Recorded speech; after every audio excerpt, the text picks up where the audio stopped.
So this is a national park. So if you have a national park pass, you get in with your pass, an annual pass. If not, it's $15 per person. For an annual pass, it's $80 a person. That's good for a year. So this is the drawbridge that goes on into the fort. Now this is, our guide was telling us about this structure is to protect the front door, which is right there.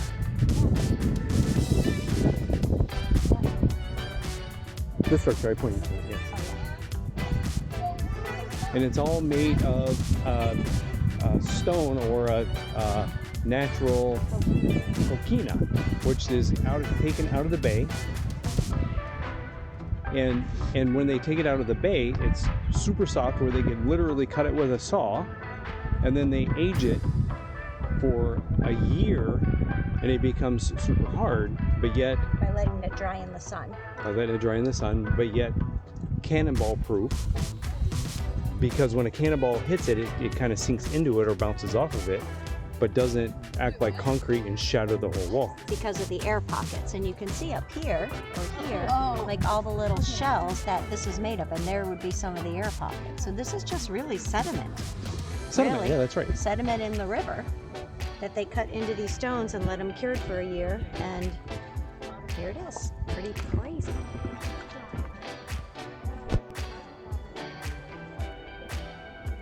So we're actually walking on the drawbridge. No, this isn't the drawbridge. That's the drawbridge right there. Yeah. I'm sure this is all we built. This would have been the original. Well, the wood is.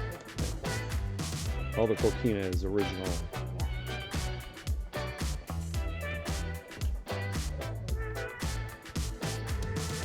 So the original restrooms here were called privies, and like Lisa was just saying, when you go to the bathroom, it just goes right out on the outside of the wall into the moat. So this room actually looked like this. It was one of the most decorated rooms. It actually had frescoes and a place where the officers and stuff would eat in this room with this closed.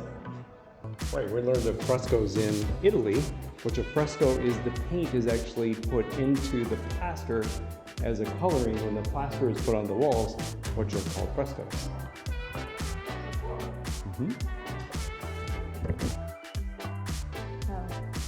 So this is where the pay chest, where they used to pay their people in important documents. This was their treasury room, where literally their safe room, where they would put all their important money and paper goods, and everything was stored in this room. Kind of like the vault. And these rooms are very cool, because it's not very hot outside, but the rooms are definitely cooler with all this cocoon stuff. And you can see some of the plaster still on top of the stones on this, in these rooms. So this guy, his name is Osceola. And as you travel around the U.S., there's Osceola streets. There is in Clearwater where we live, and I never knew what it meant to live. This Indian's name is Osceola, and he resisted the United States forced relocation of Indians. So he was totally against that. And he was an Upper Creek, and his father was a Scottish trader. So he was actually both Indian and Scottish. So he was an Upper Creek Indian and a Scottish trader. So he urged the Florida Seminoles to fight for their lands. And that was part of who he is. And he was briefly held in this castle when he was captured during the Second Seminole War. So he was here, and he died 3 months later in a fort up by Charleston. So this is Osceola, and I hear that name all over the place, and I didn't know what it was from. I did not know that either. More rich history in St. Augustine. So this was the church area, and Catholics, which the Spanish were, always, when you go to church in a Catholic church, you dip your hands in holy water and make the sign of the cross, and these were built into the walls here as part of this. So there's This was their room where they had masses, and that was part of their ceremony. Dipping in holy water and making the sign of the cross when you walked into a church.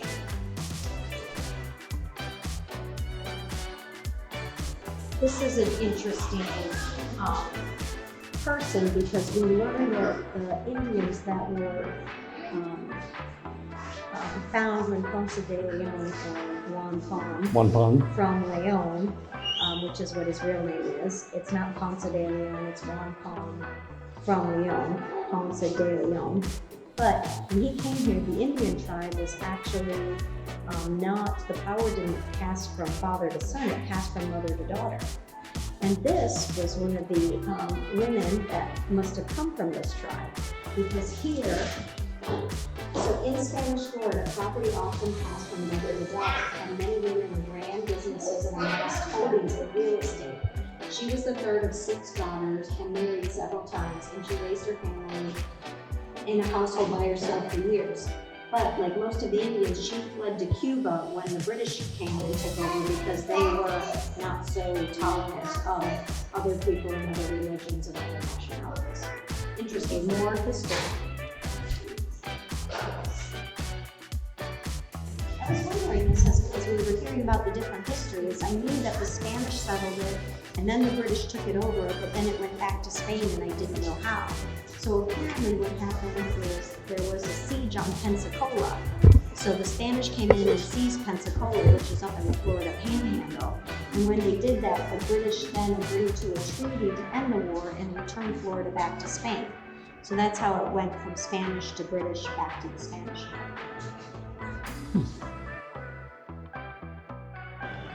So the people from the town fled into the sport, and you can see by the people walking around how big this place is. It's not very, very large, but 1,200 people were living here during the siege. And they brought in all their livestock and everything also. So this was a place, they said they had 3 wells, so they were able to get fresh water. But all the townspeople were living here during the siege, which I think was 2 months, they said, about 56 days. That's a long time for 1,200 people to be living in a small courtyard area.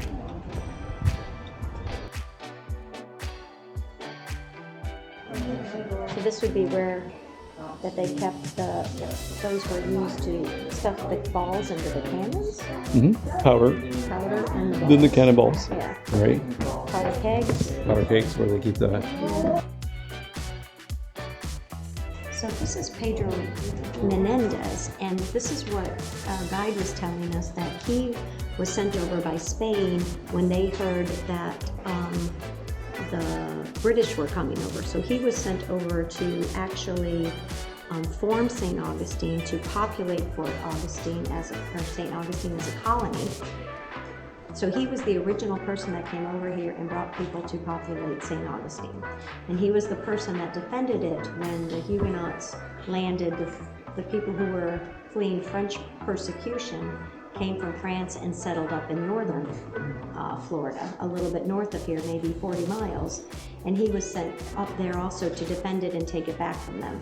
And we heard the story of that. So this is the guy. Interesting. Look over here. I'm trying to point this way. See that over here? The entrance to the bay. The entrance to the bay where the British ships would have come in. And the British ships were stuck out there because they couldn't come into this bay because it wasn't deep enough. So the bay was only 9 feet deep at the tide, and the British ships needed about 20 feet clearance, and they got stuck at the bay.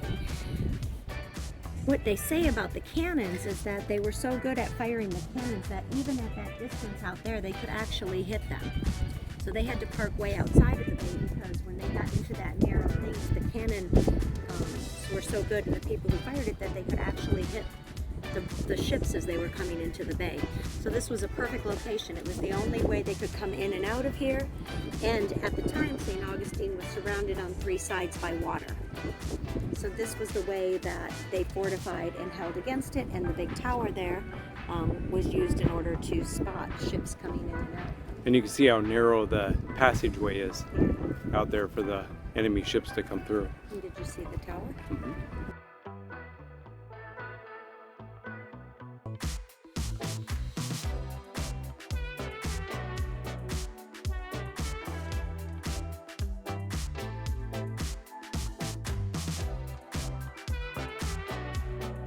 So over there you can see the double moat. So they had the moat, and then they had the wall here. And then beyond that, they actually had the wood structure. So there were 3 layers coming into this. So interesting what our guide was telling us on earlier is that you can see how the wall goes up, Yeah. and then on the outside the land is kind of sloped out. So as enemy is coming up that slope, they're always at the same level as they're moving, easy targets. Yeah. So they're As not they're going moving. down. That's they're why not- it's sloped up to the Right. wall instead of being a wall. Right. Genius. You can see how thick the wall is here, and how a cannonball would have a very difficult time penetrating that. And the coquina being absorbent of the cannonballs. Either they would stick in it or they would just bounce off of it, unlike concrete or stone where it would reverberate through it and destroy the wall, crack it and shatter it.